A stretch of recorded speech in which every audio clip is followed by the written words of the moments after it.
तो भाई बहुत बड़ा कांड होगा और भारत का ऐसा एक्शन होगा जो कोई सोच नहीं सकता।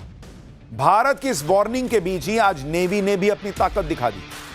एक वॉरशिप आज नेवी में शामिल हो गई। एक परमाणु पनडुब्बी की भी तैयारी है बॉस। और यह सब ऐसे वक्त में हो रहा है जिस वक्त एक बड़ी लड़ाई समुद्री रास्तों को लेकर हो रही है। उस वक्त में भारत की नेवी का यह शक्ति प्रदर्शन खास तौर पर पाकिस्तान को बड़ा मैसेज है, क्योंकि पिछली बार ऑपरेशन सिंदूर में नेवी की मार खाने से पाकिस्तान बच गया था। लेकिन जो पिछली बार नहीं हुआ वो इस बार होकर रहेगा क्या? यह बात इंडियन नेवी बार बार पाकिस्तान को क्लियर कर रही। पाकिस्तान को लेकर जिस वक्त यह सब हो रहा है उस वक्त आप यह भी देखिए कि कुछ जगहों पर मॉक ड्रिल भी भारत में होने लगी। वैसी ही मॉक ड्रिल जैसे ऑपरेशन सिंदूर के ठीक पहले हुई थी। ब्लैकआउट की तैयारी और किसी भी स्थिति से निपटने की पक्की तैयारी दिल्ली में हो रही है बॉस। वैसे तो यह सब कुछ एक मॉक ड्रिल था, लेकिन मॉक ड्रिल भारत में हुआ, पसीने पाकिस्तान के छूट गए। पाकिस्तान को यह डर सताने लगा कि कहीं नरेंद्र मोदी फिर पाकिस्तान को ना फोड़ दें। उसको लग रहा है उधर तो ट्रंप फंसे हुए हैं ईरान के साथ, अब कौन ही क्या करेगा, भारत मारने आया था। यानी कहीं ऐसा ना हो कि उधर पूरी दुनिया ईरान युद्ध देखती रह जाए, इधर पीएम मोदी पाकिस्तान का इलाज कर दे। पाकिस्तान के खौफ का लेवल इसलिए भी बढ़ गया क्योंकि जब दुनिया का ध्यान अमेरिका ईरान पर है, उस वक्त भारत अभी सैन्य ताकत को लगातार बूस्टर डोज दे रहा है। आज आपको बताऊंगा एक परमाणु पनडुब्बी और दूसरी तरफ जंगी जहाज समंदर में भारत ने अपनी ताकत को नई धार कैसे और क्यों दे दी। आईएनएस तारागिरी और आईएनएस अरिदमन की ताकत से पाकिस्तान क्यों घबरा गया। पाकिस्तान के रक्षा मंत्री ने क्या कह दिया, क्या उनको भी लग रहा है कि भारत मारने आने वाला है। भारत में कैसे युद्ध जैसे हालात से निपटने की मॉक ड्रिल हो रही है, मोदी के दिमाग में क्या चल रहा है। अगर पाकिस्तान फिर से किसी लड़ाई में कूदा तो क्या वहां पहले से जो हाहाकार मचा है, पेट्रोल की कीमत 500 के पार जा चुकी है, पाकिस्तान बचेगा नहीं क्या? क्योंकि वहां ऑलरेडी महंगाई का बम फट रहा। मुनीर शहबाज हर तरफ से फंस गए। आज पाकिस्तान और भारत के बीच अब क्या होने वाला है, ईरान अमेरिका युद्ध के बीच, इसकी बात करूंगा, लेकिन पहले एक झलक देखिए।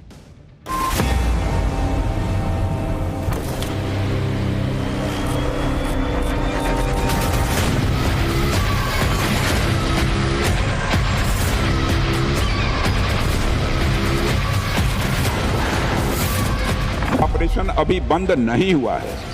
यदि किसी प्रकार की नापाक हरकत पाकिस्तान की तरफ से हुई तो हमारे सैनिक उसका मुंहतोड़ जवाब देंगे।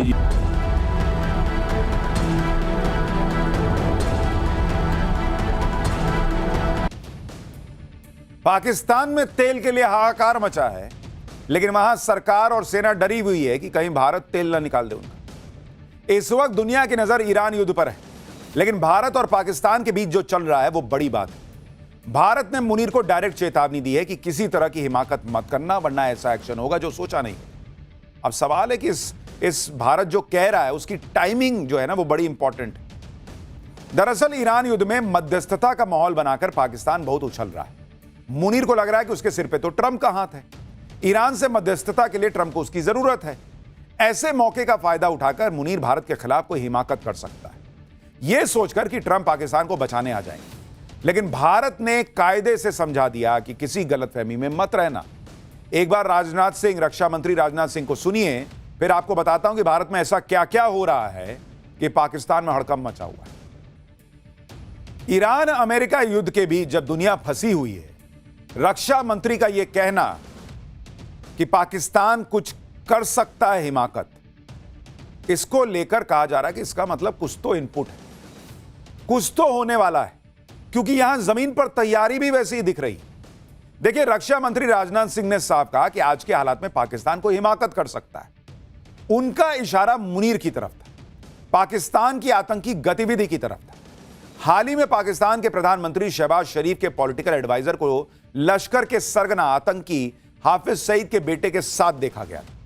दोनों की एक तस्वीर सोशल मीडिया पर वायरल हो रही है। दावा है कि यह हाल की तस्वीर है। हाफिज सईद का बेटा तलहा सईद एक समारोह में शहबाज शरीफ के एडवाइजर राना सनाउल्लाह से हाथ मिला रहा है। दोनों के हाथ मिलाने की तस्वीरें वायरल हो रही हैं। अगर यह तस्वीर हाल की ही है जैसा दावा किया जा रहा है, तो सवाल उठ रहा है कि क्या पाकिस्तान भारत के खिलाफ कोई आतंकी साजिश रचने की फिराक में है? क्या ईरान युद्ध की आड़ में मुनीर कोई साजिश रच रहा है? मुनीर का कोई भरोसा नहीं है। वो ईरान युद्ध के बीच अफगानिस्तान पर भी एयर स्ट्राइक कर चुका है। और वो पहले से ही जख्म खाए बैठा है, क्योंकि भारत ने ऑपरेशन सिंदूर में बहुत मारा था। तो ये सुधर तो सकते नहीं पाकिस्तान वाले, इनको आग लगी है, बदला लेना है।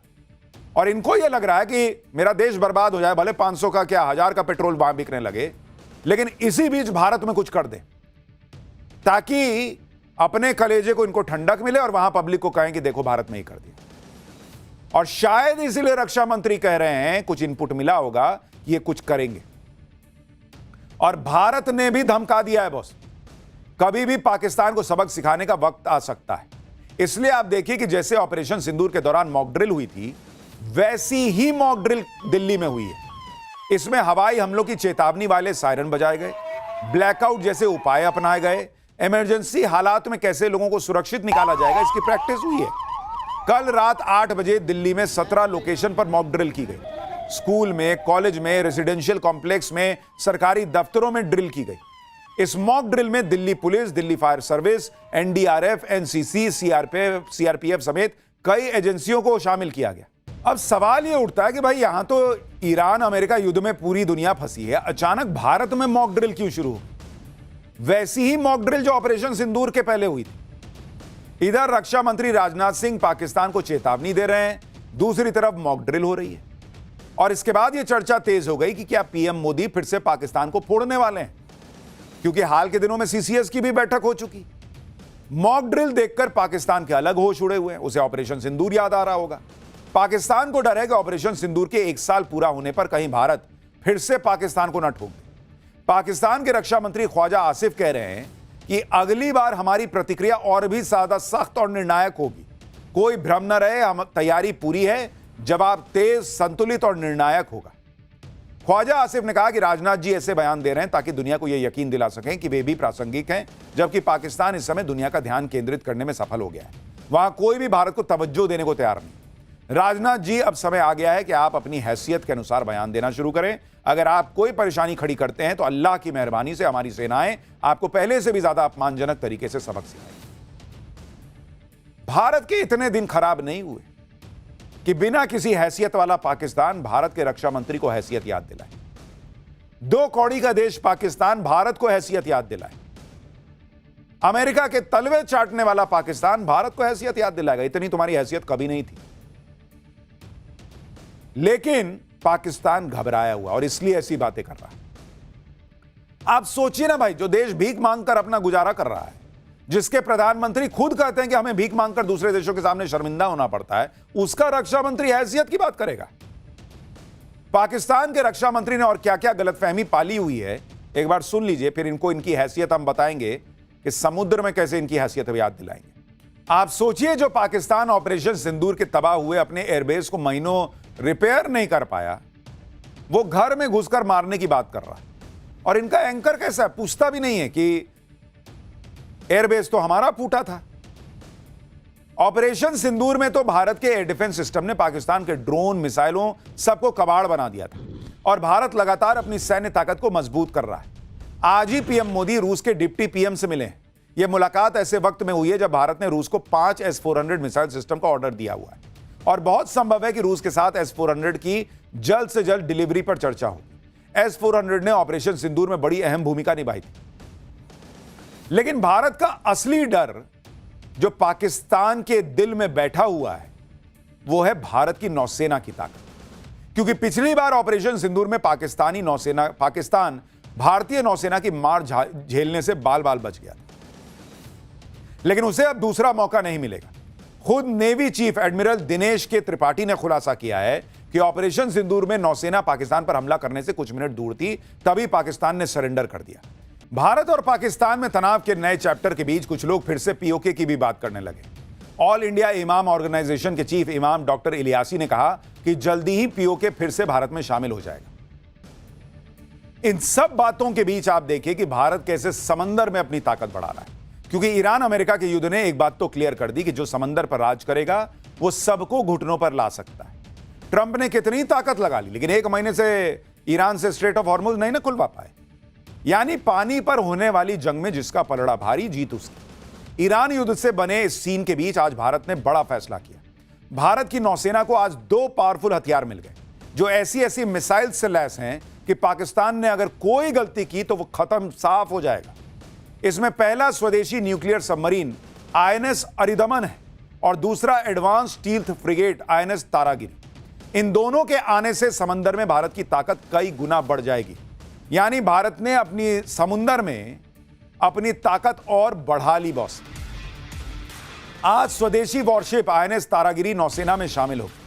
आंध्र प्रदेश के विशाखापत्तनम में रक्षा मंत्री राजनाथ सिंह तारागिरी के कमिश्निंग समारोह में शामिल हुए। इस मौके पर सीडीएस जनरल अनिल चौहान, नौसेना प्रमुख एडमिरल दिनेश के त्रिपाठी भी मौजूद रहे। सबसे पहले आप आईएनएस तारागिरी की ताकत का एक ट्रेलर देखिए, फिर इसके बारे में आपको विस्तार से बताता हूं।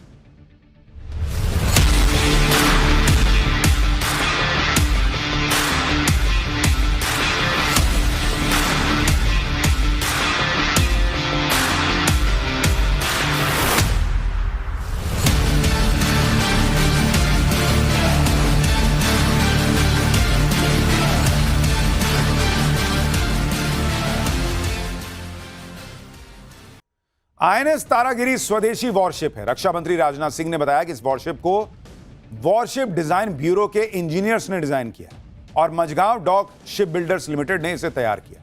यह सिर्फ एक युद्धपोत नहीं है, बल्कि भारत की बढ़ती तकनीकी क्षमता, आत्मनिर्भरता और मजबूत नौसैनिक शक्ति का प्रतीक है।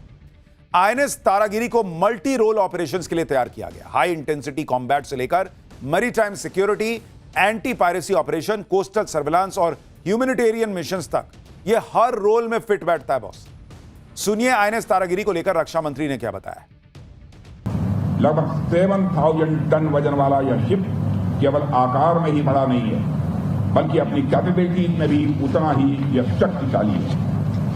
साथियों, यह तेज गति से चल सकता है और लंबे समय तक समुद्र में यह तैनात रह सकता है। इसमें ऐसे सिस्टम्स लगाए गए हैं जो दुश्मन की गतिविधियों पर नजर रखने, खुद को सुरक्षित रखने और जरूरत पड़ने पर तुरंत उसका जवाब देने में मदद करते हैं। इसके साथ ही इसमें आधुनिक राडार, सोनार और मिसाइल सिस्टम जैसे BrahMos, surface to air missile लगाए गए हैं जो इसकी ताकत को और बढ़ाते हैं।